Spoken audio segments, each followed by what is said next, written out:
Mobility landscape is really going through a revolutionary shift right now. We're seeing so many different actors and players between the public and private sector that essentially there is a disruption in industry between technology, investment from venture capital, as well as from the automotive sector, as well as from startups and the government sector. So there's such a transformation in multiple forms of mobility that what we're seeing is essentially moving from 2018 to 2019, many different market forces that are trying to essentially integrate mobility to best serve the needs of consumers and passengers.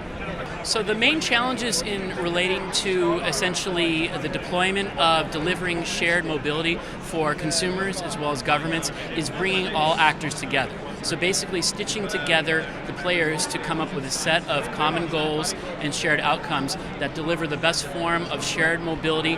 One, to get people out of their automobiles, personal automobiles. Two, best serve public transport. And three, best to ensure public safety and deliver first last mile connectivity. So having open distributed systems that allow for the best amount of choices and access for passengers is to everyone's benefit on the public and private sector. You have to understand trends on both sides of the Atlantic between North America and Europe. That's very key.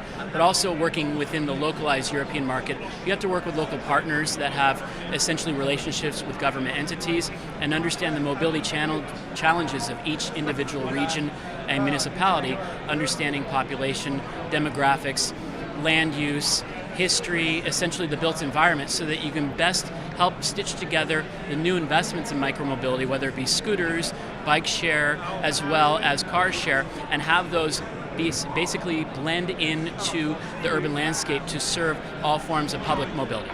So the outlook, we're going to see consolidation in the mobility landscape with a lot of the venture capital startups, especially in the scooter and bike share side. We're going to see different trends on both sides of the Atlantic. On the North American side, I would envision much more of a vertically integrated stack between some of the larger TNC rideshare operators working more closely with the public transport operators. We're going to see the opposite trend in Europe, whereas basically the European regulatory authorities and public transport operators are going to be the hub that basically maintains open data standardization and regulation of the different mobility providers.